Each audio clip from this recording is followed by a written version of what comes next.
News First, Newsline with Faraz, Shauketaly. And welcome back to Newsline Prime in our temporary news setting.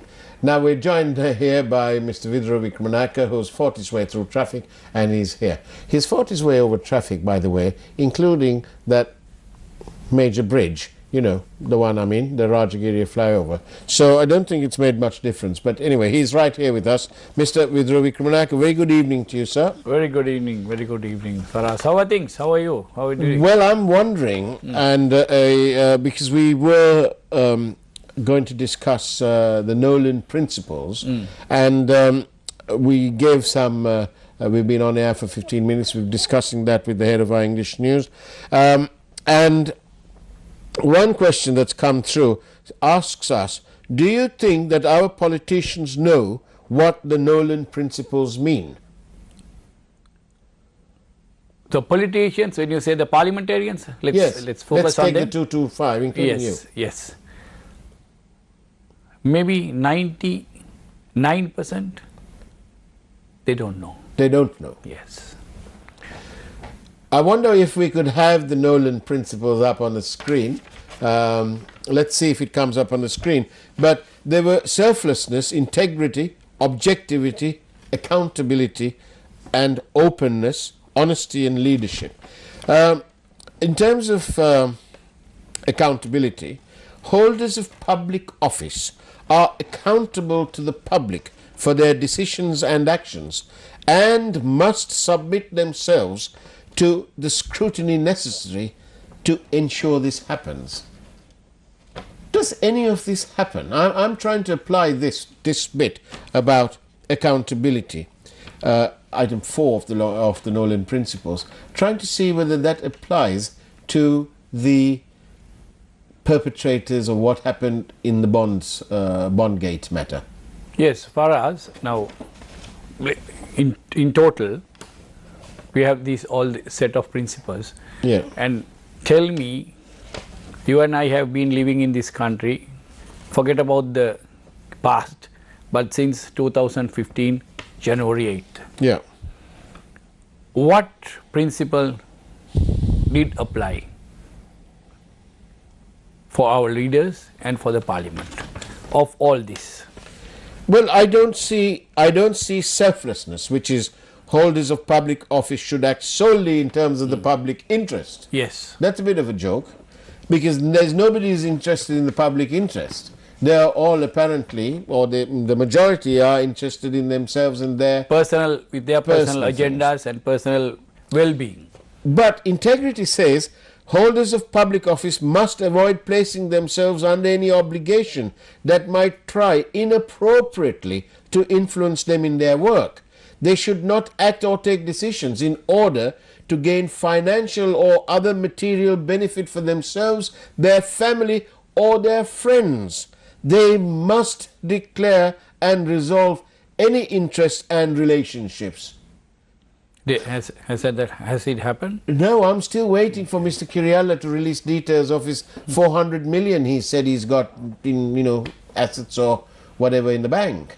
And if he's saying that openly, then I don't see why he can't release on his own accord the full details of his assets and liabilities declaration. Yeah, not only Mr. Kirialla. I think it's only about 6 or 7 of us. Yeah. Who came out with our... That's right, but you all did. Yes. You all did, exactly. And what about the rest, including the Prime Minister, the Speaker, and all of them? It says here, under leadership, it says here, holders of public office should exhibit these principles in their own behavior. They should actively promote and robustly support the principles and be willing to challenge poor behavior when it occurs. I don't see our leadership doing that. No, not at all. Same here, because that is why we are in this plight. We are in this plight of because compare Bhutan and Sri Lanka for us. Now, 2 or 3 days back, I saw on the internet. Yeah. The Bhutan boasting about 72% of the forest cover and very much less CO2 emissions. Yeah. Whereas we, with all the resources, including the human resource, which the Bhutan lacks, and also their terrain, it's not easy to It's a difficult terrain. Yes, very, very difficult in terms of agriculture or plantation or whatever it is. But here we are blessed. We are blessed with so many rivers. I think more than 100 rivers flowing through the country. And the human resource, as I said, pointed out, and the environment, everything. But what do we lack?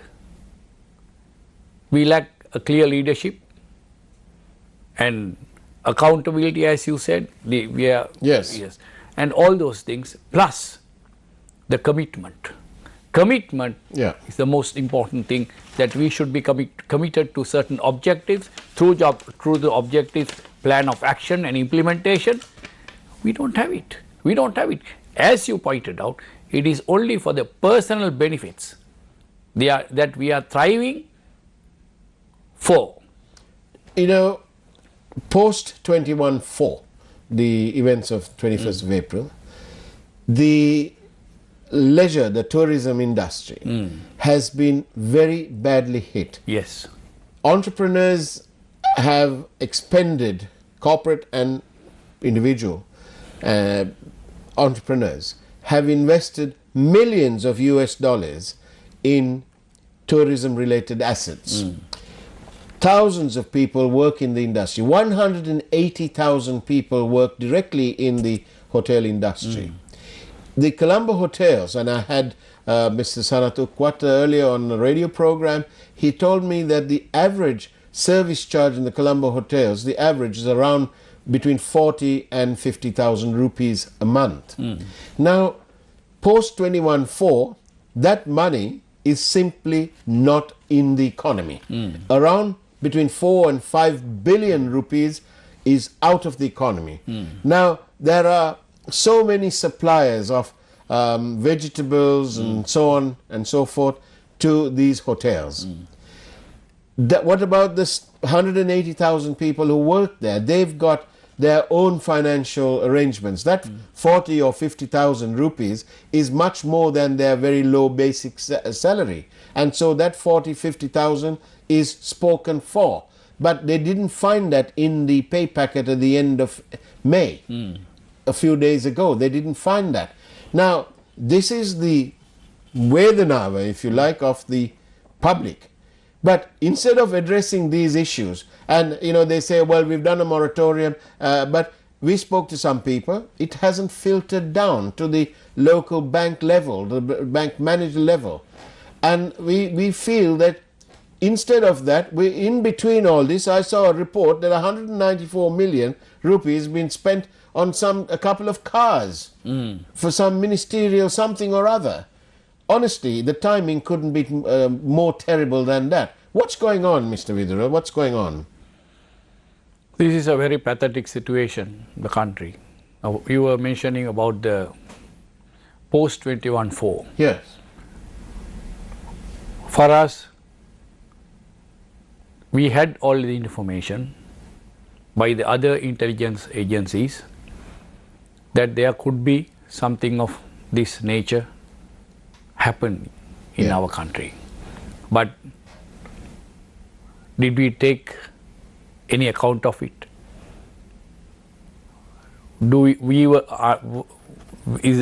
Was our government serious about it? Whoever it is, the president, the prime minister, we don't care. All of them. What happened? We lost lives, everything. Okay, we can say, no, some can say that is past. Let's move, let's move forward from here. There are very few disciplines, if you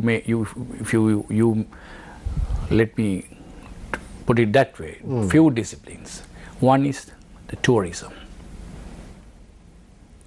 And please don't take me in a different way that you think that I'm not trying to promote anything. The other thing, other discipline is Buddhism. Yes, there's a lot of religious tourism into our country. That's an unalienable fact. If we can promote these two, for us, people are coming, the tourists are coming here, they were coming, not because we went on a campaign promoting our country. No. No. They themselves, through internet, through other sources, they found that there's a place called Sri Lanka. They have lovely beaches, wildlife, all these things. In fact, our product is very, very good. Our product is still the same. Yes. So, since we haven't promoted, without serious promotion, there has been a fairly number of tourists coming in. And for us, there's a lot of inquiries about the Buddhism, and we have to, we should promote these. Even now, it is not too late. Let's get together. My view is, let us all put our heads together. This is consider this as a national disaster, and therefore it would be appropriate to have a truly national government. Yes, forget about the term that you used to call the governments. Yeah. I believe, this is my view, after 21/4, the first thought that came into my mind when I heard that there's a bomb blast is, damn with the politicians, damn with our leaders. Where have they taken us? Where have they taken us? To the death. There was a place, a Death Valley. Yes. It's something like that. What a lovely country is this? Is this what we are giving for our children? Is this an inheritance that they are getting from us? Think about it. We should all get together. Don't give a chance to the politicians to deceive you all. False promises. With false promises or whatever it is. Yesterday was the 3rd anniversary of Salava bombing. Yes. So far, Faraz, there are a lot of people who have not received any compensation. False promises. False promises again. So I fear that even the people who were victimized, the families, they may not receive anything at all. I hope that the people realize and don't allow the politicians to get away with this, because we don't want those young children who lost their parents, like Dr. Sanjana Fernando and Mrs. Indra Fernando, Yes. who from Katua Pitya, who both perished in that disaster in Katua Pitya. They left behind 3 children, and 2 of them, one's 15, one's 12. I hope that they don't have a reason to ask, what did you do to us? The daughters told us that she doesn't want this, what happened to them, to happen in the future to anybody. Yes. That's what the 20-year-old eldest told us. That is what we should do for us. That is what we should do. Let us not repeat these mistakes or this type of happenings in this country. This is not only for Sinhalese, not only for the Tamil, not only for the Muslims of any religion. No, we are all one. Let us get together. We have to unite and fight this battle. This is for Sri Lanka. So, Vidura Wickramanayaka, thank you very much for joining me on Prime Time, on Newsline Prime Time. Thank you, Faraz. Thank you for inviting. The message that Vidura Wickramanayaka MP told you was one very simple.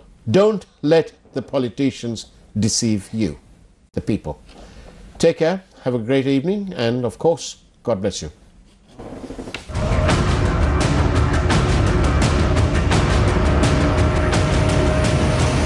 News First, Newsline with Faraz Shauketaly.